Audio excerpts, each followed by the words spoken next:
ആടി തന്നെ എന്റെ മുട്ടിലിട്ട് ഓട്. അടുത്തത് ഇത് കാണിച്ചതാ എന്റെ റീപ്ലേ ആണ്. അടിച്ച് വിളയില്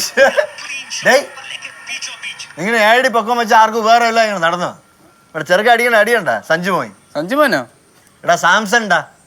സഞ്ജു സാംസൺ 6 അടിക്കുന്ന എന്റെ പൊക്കത്തെ കുറ്റം പറയുന്നത് എന്തിനാ? കഴിവുള്ളവർ അങ്ങനെയാണ്ടാ. 6 അടിക്കും 4 അടിക്കും സിംഗിൾ കൊടുക്കും. അല്ല പറയുന്നുണ്ട് തോരം നിങ്ങളൊക്കെ ഇന്ത്യൻ ടീമിൽ കളിച്ച് റിട്ടയർഡ് ആയ ടീമുകളാന്ന് ചുമ്മാ മൂപ്പിക്കല്ലേ. നമ്മുടെ ചെറുക്കനെ ഒന്ന് ബൂസ്റ്റ് ചെയ്യാൻ വേണ്ടിട്ട് നിന്റെ അടുത്ത് അങ്ങനെ പറഞ്ഞതല്ലേ ഉള്ളൂ. വിട്. അപ്പൊ സഞ്ജു സാംസൺ നിങ്ങളുടെ ചെറുക്കൻ. അപ്പൊ ഞാൻ ആരെ ചെറുക്കൻ? നീ നമ്മളെ ചെറുക്കൻ തന്നെ. അങ്ങനെ ഉപയോഗം നിന്നെ കളയാൻ പറ്റുമോ? ചേട്ടാ ഒരു പ്രശ്നമുണ്ട്. ഒന്ന് പോയാ നാത്തോനെ എനിക്ക് പേടിയായിട്ടും വയ്യ. ഞാൻ എന്തായാലും പറയും. പേടിയാണ് കാര്യം പറയടി. അതെ ബസ് സ്റ്റോപ്പിൽ ഞങ്ങൾ നിന്നപ്പോഴത്തേക്ക് നാത്തോനെ ഒരുത്തന്റെ ചെവിക്ക് ഇങ്ങനെ പിടിച്ച്. ചെവിക്ക് പിടിക്കുന്ന അവന്റെ മൂക്കിടിച്ച് പറത്തേണ്ടതായിരുന്നു. എന്താണ് പ്രശ്നം? എന്ത് പ്രശ്നം? എടാ ഞങ്ങളെ ബസ് സ്റ്റോപ്പിൽ നിൽക്കുമ്പോൾ അവിടെ നിന്നിട്ട് ഒരുത്തൻ ഒരു ജാതി നോട്ടവും ഒരു ചിരിയൊക്കെ. എന്നിട്ട് ഞങ്ങൾ ബസ് കയറാൻ നേരം അവൻ വന്നിട്ട് ഒരസി ഒരു പോക്ക്. ഞാൻ പിടിച്ചവിടെ നിർത്തിയില്ലേ, കണക്കിന് കൊടുത്തു. അവന്റെ ചെവി ഞരടി വിടുകയും ചെയ്തു, ആവശ്യത്തിന് പറയുകയും ചെയ്തു. ഇനി മേലാൽ അവൻ ഒരാളുടെ മേത്ത് കയറാൻ പോകരുത് ഇങ്ങനെ. ചേട്ടാ എടുത്തിട്ട് ഇടിച്ചാലവനെ. ഒന്ന് സമാധാനപ്പെടാ. അത് ചിലപ്പോ അറിയാതെ തട്ടിയാണെങ്കിലേ. അറിയാതെയോ? നിങ്ങൾ കണ്ടില്ലല്ലോ, പിന്നെ എന്തിനാ അഭിപ്രായം പറയുന്നേ? ഭയങ്കര നിന്റെ എത്ര എവിടെ പോകുമ്പോ ഈ ചെറുക്കനോടെ കൊണ്ടുപോകണം. ഇവിടെ ജോലി കൂലില്ലാതെ ഇരിക്കല്ലേ. അവനെ വിളിച്ചാ വരത്തില്ല. പിന്നെ അത് മാത്രല്ല, ഇവിടെ തിരുവാങ്കുളം വരെ ജസ്റ്റ് ഒന്ന് ചെരുപ്പ് വാങ്ങിക്കാൻ പോയാൽ എന്തിനാ ഇവനെ പൊക്കിക്കൊണ്ട് പോകുന്നത്? ഇതാണ് പ്രശ്നം. ബസ് സ്റ്റോപ്പിൽ മാന്യമായിട്ട് ബസ് കാത്തു നിന്ന നമ്മളിപ്പോ കുറ്റക്കാര്. നമ്മളെ വന്ന് ഒരസിയിട്ട് പോയവൻ മാന്യൻ. ചേട്ടാ അങ്ങനെയല്ല ഞാൻ പറഞ്ഞ. അതുവല്ല പറഞ്ഞേ. ഞാൻ അങ്ങനെയല്ല പറഞ്ഞത്. ഇവ ഇവിടെ പണിയില്ലായിക്കണോ ഇവനെ കൂടെ കൊണ്ടുപോകാൻ പറഞ്ഞത്. അല്ലാന്ന് തോന്നുന്നു. നീ വടി എല്ലാം കണക്കാ. കഷ്ടം. ഇത്ര ഇടുങ്ങിയ ചിന്താധികാരായി പോയല്ലേ.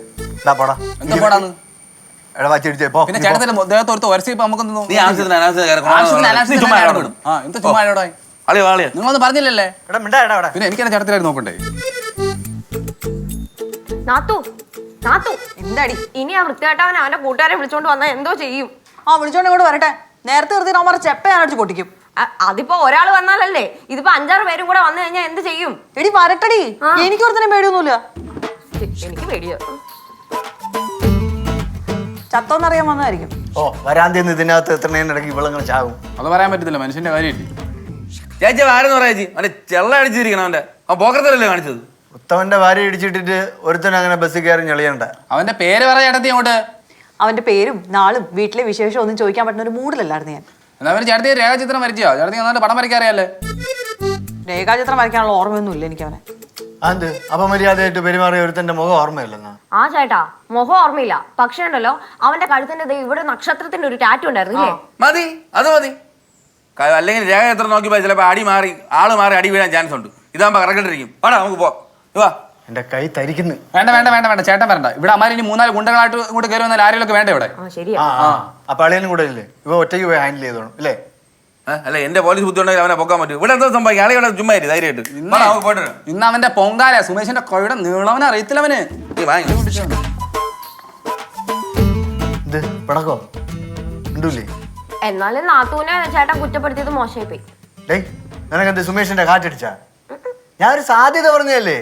ചിലപ്പോ അറിയാതെ എങ്ങനെ കയറി കൊണ്ടാണെങ്കിലോ. ഒരുത്തൻ നമ്മുടെ ദേഹത്ത് തട്ടിയാൽ അത് അറിഞ്ഞിട്ടാണോ അറിയാതെയാണോ എന്ന് മനസ്സിലാക്കാനുള്ള കോമൺ സെൻസ് ദൈവം എല്ലാ പെണ്ണുങ്ങൾക്കും കൊടുത്തിട്ടുണ്ട്. നീ പറഞ്ഞ കറക്റ്റ് ആയിരിക്കും. ശരി തന്നെ. ഞാൻ ഒരു ചെവി മാത്രമേ പിടിച്ച് കിഴിക്കുള്ളൂ. 2 ചെവിയും പിടിച്ച് കിഴിക്കാത്തെന്ത്? ഒരു കയ്യിൽ ബാഗായിരുന്നു. പക്ഷെ എന്തൊക്കെയാണേലും ചേട്ടാ നാത്തൂന്റെ ധൈര്യം സമ്മതിച്ചു കേട്ടോ. അവന്റെ ചെവി പിടിച്ച് ഇങ്ങനെ തിരിച്ചപ്പോഴുണ്ടല്ലോ പൂച്ചയെ പോലെ പമ്മി അവൻ ഇരുന്നത്. അത് പിന്നെ എനിക്ക് അറിഞ്ഞൂടെ ഇവള് പുലിയാണെന്ന്.